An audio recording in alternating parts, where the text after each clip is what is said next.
बिस्मिल्लाहिर्रहमानिर्रहीम। अस्सलाम वालेकुम। हमारा आज का टॉपिक है direct proof method. Last lecture में हमने इंट्रोडक्शन टू प्रूफ पढ़ा था, जिसमें हमने डिफरेंट मेथड्स देखे कि प्रूफ करने के कितने डिफरेंट मेथड हैं किसी भी थ्योरम को। तो उनमें फर्स्ट मेथड है डायरेक्ट प्रूफ मेथड। तो इस लेक्चर में हम देखेंगे कि डायरेक्ट प्रूफ मेथड क्या है और उसके कुछ एग्जांपल्स। तो लेक्चर स्टार्ट करने से पहले मेरे चैनल को सब्सक्राइब कर लें और बेल के आइकन को प्रेस कर लें ताकि मेरी अगली आने वाली वीडियोस आप तक बर वक्त पहुंच सकें। स्टार्ट करेंगे हम। What is direct proof method? Direct proof method क्या है? अ direct proof of a conditional statement P implies Q is constructed when the first step is assumption that P is true. Subsequent steps are constructed using the rules of inference with the final step showing that Q must also be true. Direct proof method में हमारे पास दो statements होंगे। पहले statement को हम consider करेंगे कि ये ट्रू है, और फिर उसको यूज करते हुए कि ये हमारे पास जो स्टेटमेंट है ये ट्रू है, हम सेकंड जो स्टेटमेंट होगी उसको प्रूव करेंगे कि ये भी क्या होगी, ट्रू होगी। इसको हम कहेंगे direct proof method. In direct proof method we assume that P is true and use axioms, definitions and previously proven theorems together with the rules of inference to show that Q must also be true. Direct proof method में पहली जो statement होगी उसको हम कहेंगे कि ये hypothesis है और ये ट्रू है, और फिर जो कंक्लूजन होगा Q उसको हम एक्सियम्स, डेफिनेशंस और जो ऑलरेडी प्रूव्ड थ्योरम है उनको यूज करते हुए with the rules of inference हम प्रूव करेंगे कि कंक्लूजन जो है वो भी क्या है, ट्रू है। As an example, prove that if n is odd then n square is odd where n is any integer। कोई भी अगर इंटीजर हो, अगर वो ऑड है तो उसका स्क्वायर भी क्या होगा, ऑड होगा। इसको हमने डायरेक्ट प्रूफ मेथड से प्रूव करना है। हम अज्यूम करेंगे कि n ऑड है। अगर n ऑड है तो by definition of odd numbers, तो यहाँ पे हम डेफिनेशन यूज कर रहे हैं ऑड नंबर्स की। क्या होगा, n जो है वो इक्वल टू किसकी होगा, 2k + 1 for some integer k। Odd numbers की डेफिनेशन होती है, ऑड नंबर्स होते हैं 2k + 1, कि हम किसी भी नंबर k को 2 से मल्टीप्लाई करें और उसमें +1 करें तो हमारे पास जो नंबर आएगा that will be odd number. Next जो हमने प्रूव करना है वो क्या है कि n स्क्वायर जो है वो भी ऐड होगा, ऑड होगा। सर हमने दोनों तरफ स्क्वायर किया, n square is equal to 2k + 1 square. Open किया स्क्वायर को, a स्क्वायर + 2ab + b का स्क्वायर, तो 2k का स्क्वायर होगा 4k square and 2ab means 2k × 1 तो 4k + 1 स्क्वायर ओपन किया और 2 कॉमन लिया, यहाँ से 2 कॉमन आ गया, 2 × 2k स्क्वायर + 2k + 1।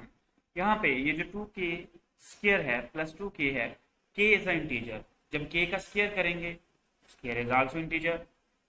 स्क्वायर को k स्क्वायर को 2 से मल्टीप्लाई करेंगे, integer, plus 2k also integer. तो यहाँ पे ये जो हमारे पास नजर आ रहा है हमें 2k स्क्वायर + 2k, ये एक इंटीजर है और ये 2 से मल्टीप्लाई हो रहा है। लेट्स सपोज कि जो हमारे पास 2k स्क्वायर + 2k है ये इक्वल टू किसके है, m के। तो ये आ जाएगा 2m + 1 where m is equal to 2k square + 2k। तो यहाँ पे हम प्रूव कर चुके हैं कि n स्क्वायर जो है वो ऑड है। क्यों ऑड है? क्योंकि n स्क्वायर जो है वो इक्वल है 2m + 1k for some integer m। Our next example is prove that if mn are odd numbers then mn is odd, m into n is odd। दो कोई से भी ऑड नंबर लें, अगर हम उनको मल्टीप्लाई करें तो आंसर भी हमारे पास एक ऑड नंबर आता है। अज्यूम करेंगे हमारे पास कि m और n ऑड नंबर्स हैं, तो by definition of odd numbers n जो है वो इक्वल टू होगा 2r + 1 for some integer r and m equal to होगा 2s + 1 for some integer s। We have to prove m into n is equal to 2r + 1 into 2s + 1। हमने prove करना है दोनों की मल्टीप्लिकेशन को कि ये भी क्या होगा, ऑड होगा। जब हम मल्टीप्लाई करेंगे तो 2r मल्टीप्लाई होगा 2s से, तो 4rs + 2r + 2s + 1 आ जाएगा। और यहाँ से ये जो फर्स्ट 3 टर्म्स हैं 2 कॉमन अगर हम यहाँ से 2 कॉमन लेंगे तो याद रह जाएगा हमारे पास 2rs plus r plus s, क्योंकि r भी एक इंटीजर है, s भी एक इंटीजर है, और r s मल्टीप्लाई करेंगे तो भी एक इंटीजर होगा। तो ये सारी टर्म जो कि यहाँ पे आपको हाईलाइटेड नजर आ रही है 2rs plus r plus S, ये एक इंटीजर होगा आफ्टर एडिशन एंड मल्टीप्लिकेशन, क्योंकि r और s जो हैं वो इंटीजर्स हैं।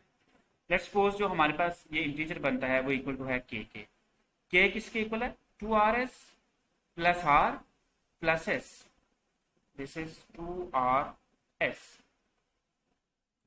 सो यहाँ से प्रूव हो गया कि m n is odd as m n जो है वो किसके इक्वल है 2k plus 1। This is the definition of odd numbers for some integer k। तो यहाँ पे आप देख सकते हैं कि हमने यहाँ पे जो मल्टीप्लिकेशन है एक तो उसको यूज़ किया और कुछ डेफिनेशंस यूज़ की ऑड नंबर्स की, और यहाँ से हमने जो है इस जो एक थ्योरम था उसको प्रूव किया by direct proof methods. Last example जो है वो हम देखते हैं। Prove that if n is even then 3n plus 5 is odd where n is any integer। assume n is even, अगर n इवन है तो by definition of even numbers n is equal to 2k for some integer k। कोई भी एक integer हो अगर हम उसको 2 से मल्टीप्लाई करें तो answer will be even number. This is the definition of even numbers, n is equal to 2k, k is any integer। we have to prove 3n plus 5 is equal to 2r plus 1 for some integer r। 3n plus 1 is any number, हमने इसको prove करना है कि ये क्या होगा odd होगा। Odd की डेफिनेशन जो है वो क्या है 2r plus 1। So 3n plus 1 is equal to 3 into 2k plus 5। यहाँ पे हमने n की वैल्यू जो है जो कि इवन थी 2k, n जो है था वो 2k की इक्वल था, यहाँ पे n की जगह पे 2k पुट कर दिया जो कि इक्वल टू होगा 6k प्लस 1k। सो 6k प्लस 1 प्लस 4, ये हमारे पास जो है हमने इस 5 को ब्रेक कर दिया प्लस 1 प्लस 4 में, तो 6k प्लस 4 प्लस 1 आ गया, और इन दो टर्म्स में से हमने 2 को कॉमन लिया, तो हमारे पास बाकी जो रह गया यहाँ पे वो है 3k प्लस 2। 3k जो है वो एक इंटीजर है, 3 एक इंटीजर है, 2 एक इंटीजर है, जब हम 3k प्लस 2 करेंगे that will be a integer. तो ये हमारे पास लेट्स सपोज कि 3k प्लस 2 जो है वो इक्वल टू है 2r plus 1k where r is equal to 3k plus 2। So we have proved that 3n plus 5 is odd number as 3n plus 5 is equal to 2r plus 1 for some integer r। Thank you. Allah Hafiz.